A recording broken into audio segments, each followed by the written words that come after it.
सुशीला को बचपन से ही बारिश में नहाना अच्छा लगता था, परंतु सुशीला की माँ अक्सर उसे बारिश में नहाने से रोका करती।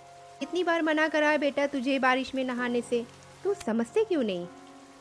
पर माँ, मुझे तो बारिश में नहाना बहुत अच्छा लगता है।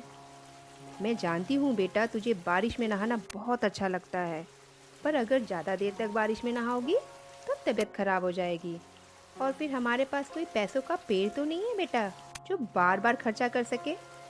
माँ की बातों का सुशीला पर कोई असर नहीं होता है और कुछ दिनों बाद वह खुशी से बारिश में नहाने लगती है। इसी तरह सुशीला अक्सर ही बारिश में नहाया करती थी। पर जब सुशीला बड़ी हुई तो गरीब होने के कारण उसकी शादी मनोज नाम के एक लड़के से हो गई। मनोज गरीब जरूर था, पर स्वभाव का बहुत अच्छा था। मनोज सुशीला से अक्सर ही बड़े प्रेम से बातें किया करता था, कभी भी उस पर गुस्सा नहीं करता था। मनोज के घर में उसकी विधवा माँ शोभा और उसकी छोटी बहन संजना रहती थी। पिता के जाने के बाद घर की सारी जिम्मेदारी मनोज पे आ गई थी। मनोज एक फैक्ट्री में काम करता था, उसी से उसके घर का गुजारा होता था। सुशीला देखो, तुम घर में किसी भी चीज के लिए मत शर्माना। मेरा घर छोटा जरूर है, पर हम अक्सर खुशी खुशी साथ मिलकर रहते हैं और मैं चाहता हूँ तुम भी मेरे परिवार के साथ खुशी खुशी मिलकर रहो। और फिर अब हमें साथ ही तो रहना है ना? आपका बहुत बहुत शुक्रिया जी, मुझे इतना सम्मान और आदर देने के लिए। आप चिंता ना करें, हम सब साथ मिलकर खुशी से रहेंगे। सुशीला और मनोज बातें ही कर रहे थे कि तभी मनोज की छोटी बहन संजना वहाँ आ जाती है। भैया, मुझे बहुत भूख लग रही है और माँ भी बाहर बाजार गई है। संजना, तुम्हारी भाभी है ना, अभी खाना बना देगी। सुशीला, जरा संजना के लिए खाना बना देना, मैं फैक्ट्री में जा रहा हूँ। जी, अभी बना देती हूँ। सुशीला संजना के लिए उसके साथ बैठकर खाना बनाने लग जाती है और मनोज भी फैक्ट्री में काम करने चले जाता है। मोहन के जाते ही संजना और सुशीला बातें ही करने लगते हैं। संजना, तुम्हें पता है, मुझे तो बारिश में बहुत देर तक नहाना बहुत अच्छा लगता है।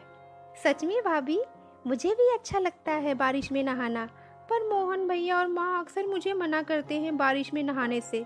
कहते हैं तबीयत खराब हो जाएगी, बस इसलिए मैं बारिश में नहीं नहाती। ऐसा क्या?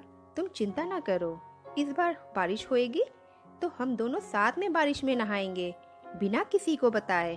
सच भाभी? हाँ हाँ संजना। ये लो संजना, तुम्हारे लिए खाना भी बन गया है। सुशीला संजना को खाना दे देती है कि सुशीला की सास शोभा घर आ जाती है।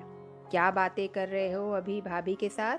माँ, आपको पता है भाभी बहुत ही अच्छा खाना बनाती है। ऐसा क्या? हाँ हाँ माँ, भाभी के हाथ का खाना बहुत स्वादिष्ट है। आइए माँ जी, आप भी गरम गरम खाना खा लीजिए। नहीं नहीं बहू, अभी मुझे भूख नहीं है, तुम रख दो, मैं थोड़ी देर में खा लूँगी। जी माँ जी, मैं खाना रख देती हूँ और फिर अब घर में झाड़ू भी लगा देती हूँ। सुशीला खाना रखकर घर में झाड़ू लगाने लग जाती है। झाड़ू लगा लेने के बाद सुशीला अपनी सास शोभा के साथ घर में बैठकर बातें करने लगते हैं। शाम के वक्त मोहन घर आता है। माँ, आज तो बारिश का मौसम हो रहा है, लगता है आज रात को बहुत तेज बारिश होगी। यह तो शुरुआत की बारिश है, अगर इसमें कोई ज़्यादा भीग गया तो बहुत बीमार पड़ जाएगा। हाँ हाँ बेटा, शुरुआत की बारिश में तो बच के रहना पड़ता है, वरना बहुत तबीयत खराब हो जाती है। माँ, आप भी संजना को बारिश में नहाने से रोकना, उसे भी बहुत शौक है बारिश में नहाने का। हाँ हाँ मनोज बेटा। चलो माँ, मैं सोने जा रहा हूँ, बहुत थकावट हो रही है आज। मनोज सोने चला जाता है। अगले ही सुबह फिर से फैक्ट्री में काम पर चले जाता है वो। सुशीला बहू, सुशीला बहू, कहाँ हो? जी माँ जी। सुशीला बहू, मैं ज़रा पड़ोस वाली निर्मला बहन के घर जा रही हूँ, अगर बारिश आए तो संजना को बाहर मत जाने देना। जी माँ जी।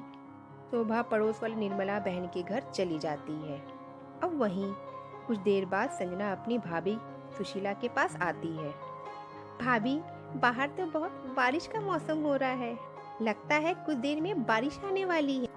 बारिश का नाम सुनते ही सुशीला बड़ी खुश होती है। सच में क्या संजना, चलो बाहर चलें, बारिश के मौसम का आनंद उठाते हैं। हाँ हाँ भाभी चलो। सुशीला और संजना घर से बाहर आने लगते हैं। जैसे ही दोनों बाहर आते हैं बहुत तेज बारिश शुरू हो जाती है। संजना देखो बारिश शुरू हो गई है, चलो इस बारिश में नहाने का आनंद लेते हैं। पर भाभी भैया और माँ ने मुझे मना करा है बारिश में नहाने से। अरे संजना तुम भी बिना वजह डर रही हो, कुछ नहीं होगा, चिंता मत करो। दोनों बारिश में नहाने का खूब आनंद लेते हैं। काफ़ी देर तक दोनों बारिश में बहुत नहाते हैं। थोड़ी देर बाद दोनों घर के अंदर आ जाते हैं। भाभी आज तो मज़ा ही आ गया बारिश में नहा के। हाँ हाँ संजना, आज तो बहुत अच्छी बारिश हुई है, काफ़ी आनंद आ गया बारिश में नहा के। दोनों बातें ही कर रहे होते हैं कि तभी सुशीला की सास शोभा घर आ जाती है। दोनों को भीगा हुआ देखकर बहुत गुस्सा करती है। अरे संजना, तुम्हें बारिश में नहाने से मना किया था ना, फिर भी तुम बारिश में क्यों नहाई? और बहू तुम भी इसके साथ मिल गई, तुम्हें तो इसे बारिश में नहाने से रोकना चाहिए था।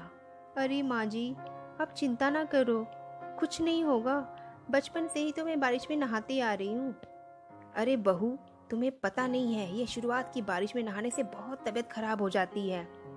आप चिंता ना करो माँ जी, कुछ नहीं होगा, आप ज़रा रुकिए, बारिश के कपड़े बदल कर आती हूँ। सुशीला अपनी सास की कोई बात नहीं सुनती है और कपड़े बदलने अपने कमरे में चली जाती है। कुछ वक्त बाद शाम के समय संजना की तबीयत खराब हो जाती है। उसे बहुत तेज बुखार हो जाता है।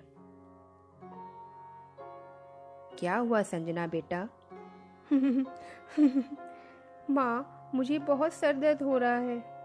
रुको जरा देखती हूँ। शोभा संजना के सर पर हाथ रख के देखती है।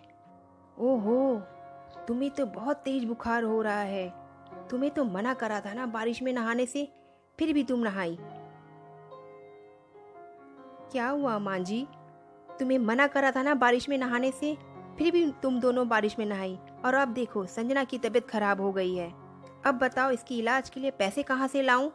शोभा सुशीला को बहुत डांटती है। कुछ देर बाद मनोज भी घर आ जाता है। शोभा मनोज को सारी बातें बताती है।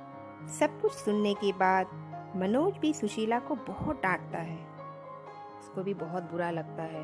वह भी सोचती है संजना का यह हाल उसकी वजह से हुआ है। आप सब चिंता ना करो माँ जी, मेरे पास कुछ पैसे बचे हैं, उसी से मैं संजना का इलाज करा दूंगी। ऐसा कहकर सुशीला जल्द ही डॉक्टर को बुलाकर लाती है। कुछ दिनों तक सुशीला संजना का बहुत ध्यान रखती है। धीरे धीरे संजना की तबीयत भी ठीक हो जाती है। संजना की तबीयत ठीक होते ही शोभा और मनोज सुशीला से अपने गुस्से के बर्ताव के लिए माफ़ी मांगते हैं। सुशीला भी दोनों को माफ़ कर देती है और उस दिन के बाद सुशीला और उसका परिवार खुशी खुशी साथ रहने लगते हैं। तो ये थी हमारी आज की कहानी। आशा करते हैं कि आपको कहानी अच्छी लगी होगी। जो अच्छी लगी हो तो लाइक जरूर करें और ऐसी ही कहानियाँ आगे भी सुनते रहने के लिए चैनल को सब्सक्राइब करना ना भूलें। फिर मिलेंगे आपसे एक नई कहानी के साथ। धन्यवाद।